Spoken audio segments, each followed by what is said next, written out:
Inflação, fator previdenciário, INSS, Fundo de Garantia, FGTS. Afinal, o que é tudo isso? Os jornais estão cheios de números e informações econômicas, mas você sabe como esses dados te afetam no dia a dia? Para te ajudar a entender melhor o que acontece na economia, o nosso Opinião Livre de hoje recebe o economista Paulo Sandroni, que, além de nos ajudar, de elucidar tantas coisas, vai comentar sobre o seu livro Jeromim, Memórias de um Capataz, o livro que ele lançou recentemente. Muito obrigado pela sua presença aqui com a gente. Eu que tá agradeço. Certo, Jeromim? Jeromim. Jeromim. Sim. Jeromim é uma espécie de diminutivo de Jerônimo. Olha só, que maravilha. Quer dizer, isso aqui é um outro lado do perfil do Sandroni, né? Sim, eu tentei, através do livro, explicar de uma maneira assim, como uma novela, um romance, o processo de desenvolvimento do Brasil no final dos anos 50, início dos anos 60, quando a economia ainda era muito baseada na agricultura, e como esse desenvolvimento foi obrigando a mudanças na agricultura. É todo um embate, um velho fazendeiro que vai perdendo a memória e tenta resolver os problemas que os negócios impõem a ele, a modernidade impõe, com métodos cada vez mais antigos, até chegar na escravidão, na época da escravidão. Ele vai retrocedendo, no caso. Vai retrocedendo. E aí você vai contando a história isso, como que era. Exato. Os problemas vão se desenvolvendo a partir dessa trama. Ele vai perdendo a memória e o filho percebe que ele já não consegue mais dizer coisa com coisa, mas ele se recusa a liberar o poder que ele tem, um grande poder econômico e político, na região onde ele está. É uma região imaginária, mas, claro, se refere a uma região do Brasil que todos os que lerem vão perceber qual é. Por que você resolveu escrever esse livro? Porque você é um economista e lida com isso o tempo todo. De repente, um livro. Sim. O livro surgiu ninguém entende nada, é isso? Porque você sabe que eu me dediquei bastante a fazer, escrever coisas que facilitassem a vida, especialmente dos estudantes de economia. Fui professor de economia durante muitos anos, e também do público que se desespera quando ele não entende alguma coisa que ele vê na televisão, no rádio, nos jornais e o noticiário do dia a dia. Então eu escrevi um livro chamado Traduzindo Economês, isso já faz alguns anos. Okay. Tem um dicionário de economia que cresceu bastante. Hoje, a última edição que eu fiz foi no ano passado. Também é um livro que ajuda as pessoas a entenderem. O leigo, né? Aquele que não entende claro, nada, ele pegando um livro... É como você diz, o que quer dizer, por exemplo, inflação? Aí você vai lá e dá uma explicação do que é inflação. Então, eu pensei em escrever um romance, uma novela, com notas de rodapé explicativas dos problemas econômicos que estavam por trás. Mas escrevi, fiz isso. Mas o editor achou que seria uma loucura, porque se tu está lendo uma coisa emocional, emotiva, uma luta e tal, e de repente vem uma nota de rodapé com uma referência bibliográfica, ele falou, é um anticlímax, vai quebrar o clima, vai quebrar toda aquela emoção do jeito que está lendo, né? Então falou, tira as notas de rodapé e deixa só o romance. Ele achou que o romance estava legal, então saiu o romance. Olha, e ele me disse, bonito, olha, depois você escreve um livro com as notas de rodapé explicativas. Bom, vamos dizer, isso vai ficar para depois, vamos ver como é que o livro circula, se as pessoas gostam e tal, e vamos ver o que acontece, né? Bom, o Sandroni, o que falta para o Brasil deslanchar economicamente? Olha, eu tenho a impressão de que uma das coisas que falta é uma visão estratégica, que os últimos governos, infelizmente, não tiveram. E esse último, inclusive, os que estamos agora vivenciando, o atual governo, ele cometeu grandes erros estratégicos nos últimos anos e essa situação que ele criou nos últimos 4 anos, agora ele tenta consertar Mas o estrago foi tão grande que vai ser difícil consertar sem muito sofrimento. É aquela coisa assim, só para a gente entender, uma bola de neve, né? Então você faz uma coisa errada, guarda na gaveta, ou faz outra, uma atitude, uma estratégia errada, aí você joga debaixo do tapete. Melhor não mexer nisso. É mais ou menos por aí. Olha, encobrindo o erro do outro. Isso, mas o exemplo que eu sempre dou é o seguinte. A pessoa vai ao dentista e o dentista diz assim para ele, olha, tem uma pequena cárie aqui no seu dente.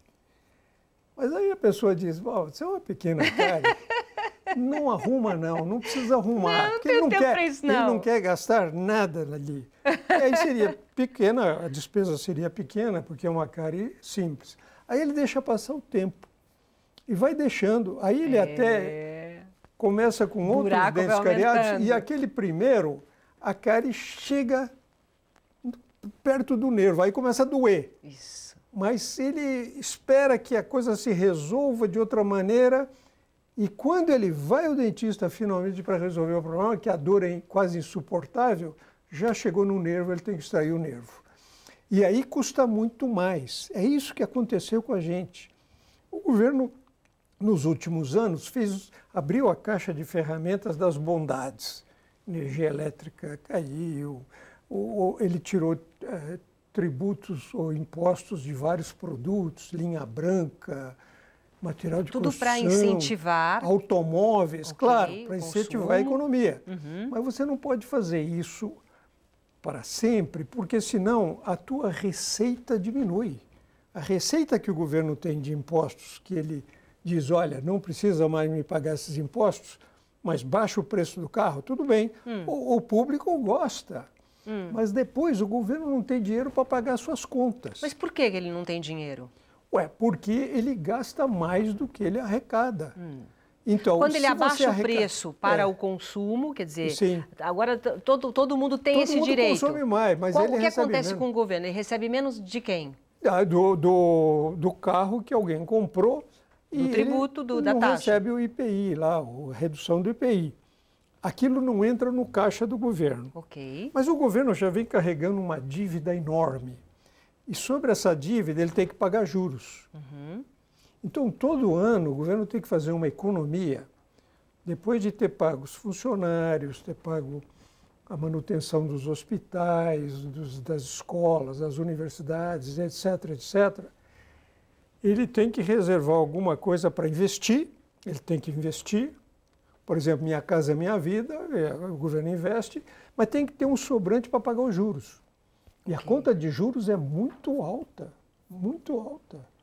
Então, quando ele vai pagar os juros, ele vê que a receita não foi suficiente para fazer aquele sobrante, para pagar os juros. Só sendo então, o que ele camuflado. faz? Ele empurra com a barriga e aumenta a própria dívida. Quer dizer, se tu vai ao armazém, faz lá um crediário no armazém, chega no final do mês, o cara pega a caderneta e fala assim, você vai ajustar isso aqui, você tem que pagar. Mas o cara não tem dinheiro para pagar, mas ainda tem que comprar mais. Então, aí o armazém vai colocando lá um juro em cima do que ele deve. Aí chega no mês seguinte, ele já não consegue pagar a conta nem os juros. E aí vai empurrando com a barriga para frente. Mas essa situação... A nossa dívida chegou a um patamar de 2 trilhões e 600 bilhões de reais. É uma dívida enorme. Impagável. Hein? É impagável. Não é que seja impagável. Desde que você reserve anualmente uma quantia de dinheiro para pagar os juros da dívida, ela não cresce. Porque ela está crescendo por quê?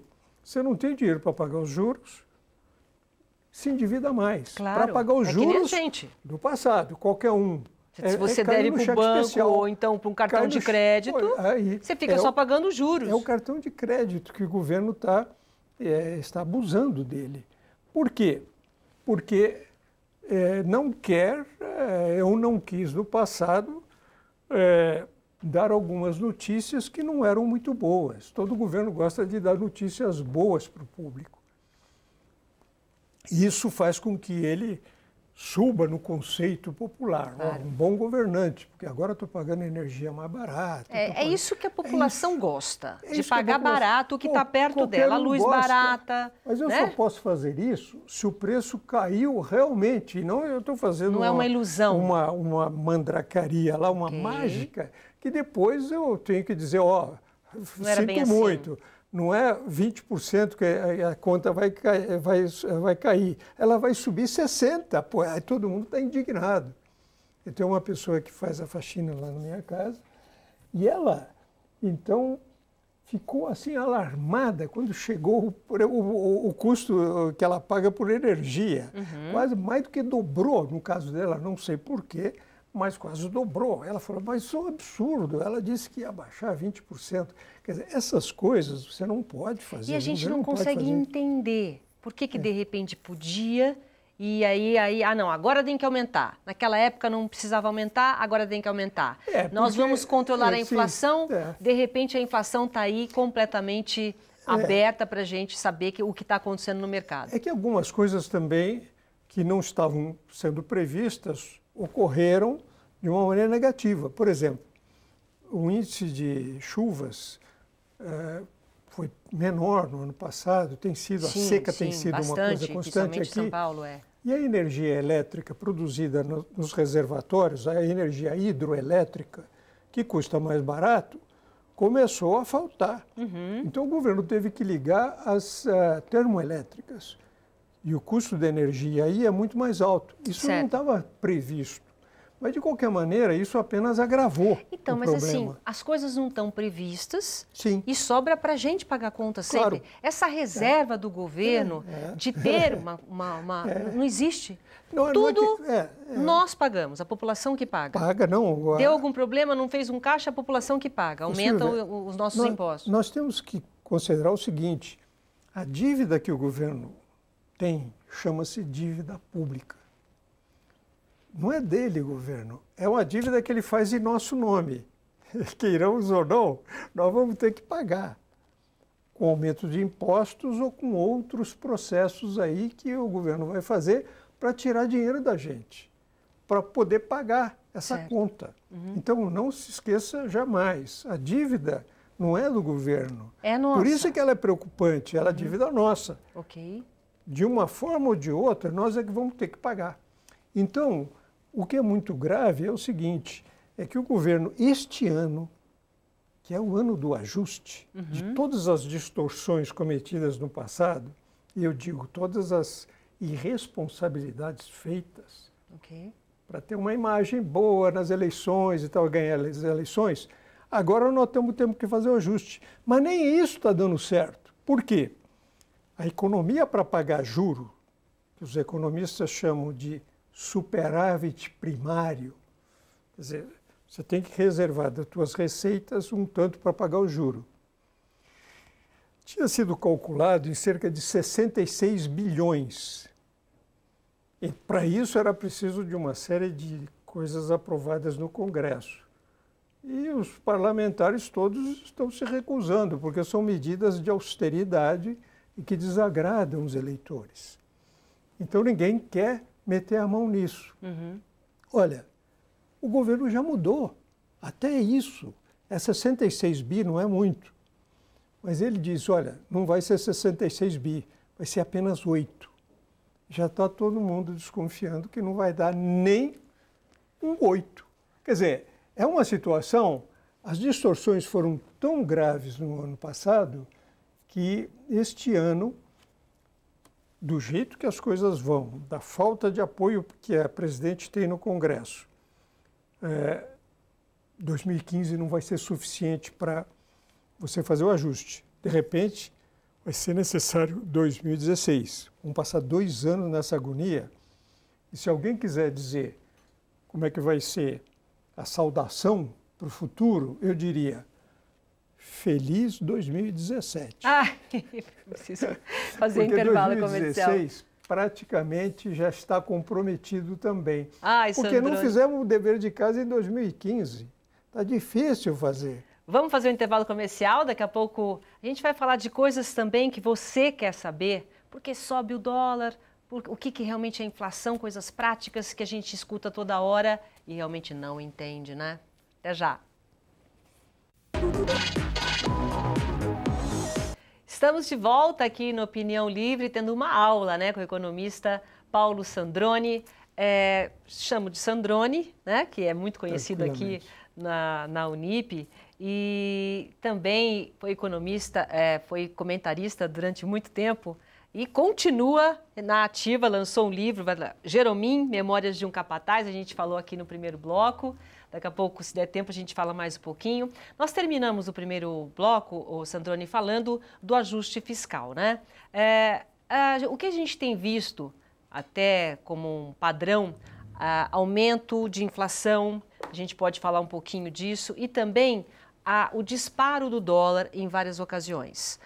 O que faz essa oscilação, não especificamente do momento que a gente está vivendo, mas por que oscila tanto a moeda e a inflação?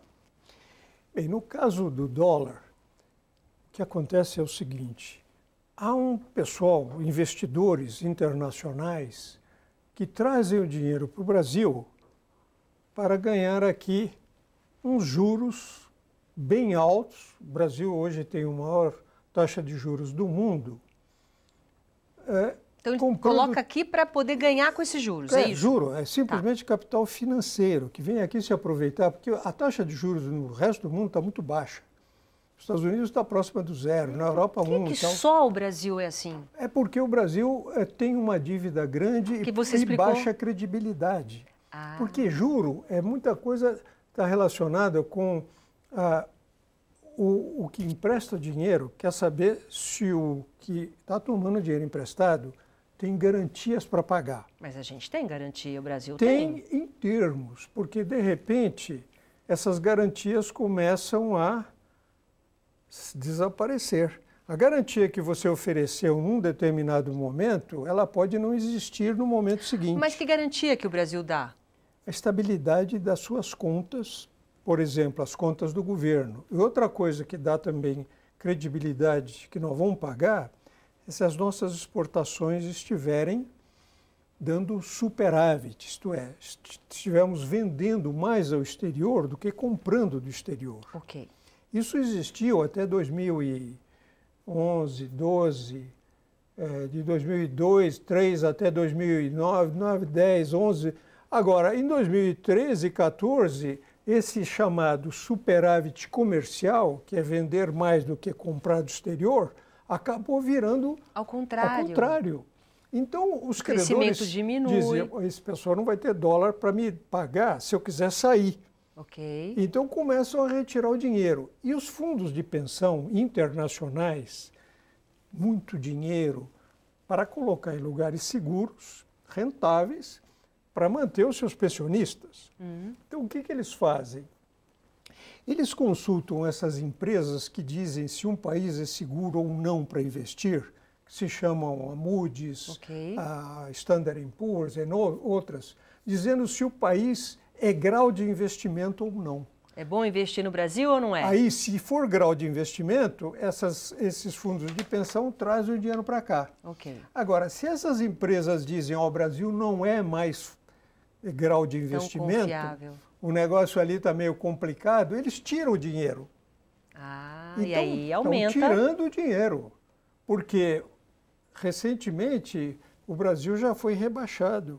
Ele ainda não perdeu o grau de investimento, mas está a ponto de perder. O que falta? O que falta é que, se não houver o ajuste, se a inflação continuar muito alta, como está, e se não houver uma perspectiva de estabilidade política, porque nós já estamos também... Isso também ajuda bastante, com né? tremores sérios, há uma desavença entre o presidente da Câmara, a presidente da República, o presidente do Senado, o Supremo. Esse pessoal aí não está se entendendo muito bem. Esse desequilíbrio político. Isso gera insegurança. Então, antes... Para trazer esse dinheiro que a gente está falando. Para trazer o dinheiro. E aquele que já entrou, permanecer aqui. Porque o que entrou, se vê que as coisas podem assim, acabar numa crise, ou numa crise mais profunda, tira o dinheiro. Aí aumenta o dólar, o preço do dólar. Claro, porque a oferta de dólar diminui. Como é que o cara sai? ele sai com os dólares que ele trouxe no início. Ele traz os dólares no início, transforma em reais. Com esses reais ele compra títulos do governo, recebe uma muito boa taxa de juros, maior do mundo. E depois, se ele quiser sair, ele tem que ter a segurança de que vai haver dinheiro para tanto. Claro, o Brasil tem uma quantidade considerável de reservas, mas se começar a sair, aí então o governo vai ter que pegar essas reservas em dólares e lançar no mercado para baixar o preço do dólar. Ele fez isso recentemente, mas ele não pode fazer isso continuamente, porque senão as reservas caem e aí as garantias que as reservas brindam a um país começam a enfraquecer. E é muito preocupante isso, é muito preocupante. Sandrone, como é que o PIB influencia a vida do brasileiro? Bom, o PIB, na verdade, é um resultado.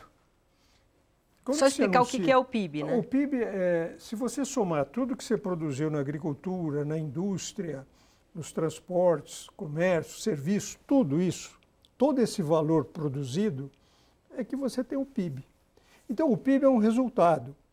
Quando esse resultado é ruim, como foi em 2014 e vai ser em 2015, quer dizer, o resultado é negativo. O que é um resultado negativo? O PIB, em vez de crescer, mesmo que seja pouco, não, ele encolheu. Tem menos produção na agricultura, na indústria, nos comércios. Um país como nós, não dá para entender. Não dá. Olha, talvez isso é má gestão, olha, certo? Eu atribuo isso a uma situação de falta de visão estratégica que o governo teve, oportunismo, que não foi só esse governo. Claro, outros governos fizeram que a isso gente também, falou no primeiro bloco. Mas esse governo praticou um oportunismo deslavado a partir de 2011. Então, ele está fazendo com que o PIB caia. Por quê? O empresariado perdeu a confiança na gestão desse governo. Porque todo mundo quer um governo que tenha controle de sua base parlamentar. Esse governo perdeu. Agora, em relação a nós, trazendo um pouco para o brasileiro, como é que a gente faz para driblar tudo isso? Assim, para ajudar a gente, né? Tudo bem, lá em cima eles são grandes, eles se entendem, mas o brasileiro que está ali, ele trabalha, o dinheiro dele já não dá mais para comprar nada daquilo que foi oferecido há um tempo atrás. Vou ter que chamar o Neymar. Como que faz? Para driblar, tem que chamar o Neymar. Quais são as dicas aí? São as mesmas, ou seja, né? Muita gente hoje está perdendo emprego. Muito. Muita gente perde o emprego. E quando você perde o emprego, claro, a situação é salário zero. Não adianta você reajustar em 100% um salário que é zero. O salário zero é desesperador. Existem algumas formas de atenuar isso, o seguro-desemprego, tem também esses métodos que as empresas usam, o layoff, as férias antecipadas, etc. Mas chega um momento, se o empresário não investir, e o investimento depende da confiança que ele tenha no futuro, no presente e no futuro. Se ele perde essa confiança, como os empresários perderam, aí ele fica com o dinheiro empossado, esperando uma oportunidade para investir. E não investe, é o que está acontecendo, as pessoas segurando tudo. O emprego não cresce. E o governo não tem condições nem mínimas de substituir o investimento do empresário privado. Então, não investe, o crescimento, não tem crescimento, a gente não gasta. Não gasta, ninguém gasta, ninguém compra, ninguém consome. Agora fica com medo do futuro e você fica jogando na retranca. Então, o comércio, aí vi um anúncio de que foi o mais baixo desempenho, acho que nos últimos 12 anos. Está todo mundo com medo. É uma coisa terrível. Agora, se eu tenho medo de perder o meu emprego, eu vou começar a cuidar bem do emprego que eu tenho e fazer reservas. Aquilo que eu pretendia gastar, porque eu tinha confiança no meu futuro, eu não gasto. Eu reservo para dias, porque dias piores podem vir. Se eu não gasto, eu não compro alguma coisa que um outro produziu. E aquele encalhe lá vai causar mais desemprego na outra ponta. Então, é uma bola de neve. Isso pode se transformar numa bola de neve e fazer com que esse PIB aí que todo mundo fala encolha 2% esse ano. É uma coisa terrível o que pode acontecer. Eu acho que nos últimos 50 anos o Brasil não encolheu da maneira com que está encolhendo. Ele teve um encolhimento sério entre 82, aquele período 81, 82, 83, mas nós tínhamos uma inflação que chegava a ser quase uma hiperinflação. Agora, nós não temos essa hiperinflação. A situação está muito melhor, mas do ponto de vista do crescimento, está esse horror aí. E a situação mundial não ajuda, hein? Esse aqui é um problema também. A situação mundial está muito ruim, especialmente a China, que é o nosso principal parceiro internacional de compra e venda, importação e exportação, está dando sinais de muita fraqueza no seu crescimento. Crescimento que era espetacular, agora caiu muito, e a China está usando um método terrível, que é contra as nossas exportações, que é desvalorizar a sua moeda, o yuan. Está sendo desvalorizado. Foi hoje outra vez desvalorizado. Inclusive, quer dizer, a gente poderia ficar aqui horas conversando, infelizmente nosso tempo acabou. Tem que voltar para a gente falar de outras economias, de outros países, tá bom? Sim, muito obrigada pela sua presença aqui, viu, Sandrone? Eu que agradeço. Eu ainda acredito, quem sabe, não tem jeito, né? Ainda tem jeito. Não, tem jeito tem, mas acho que vai doer bastante e vai ser prolongado. Obrigada, viu, pela sua participação. Obrigado a você. O nosso programa fica por aqui. Obrigado pela sua companhia e até o próximo Opinião Livre. Tchau.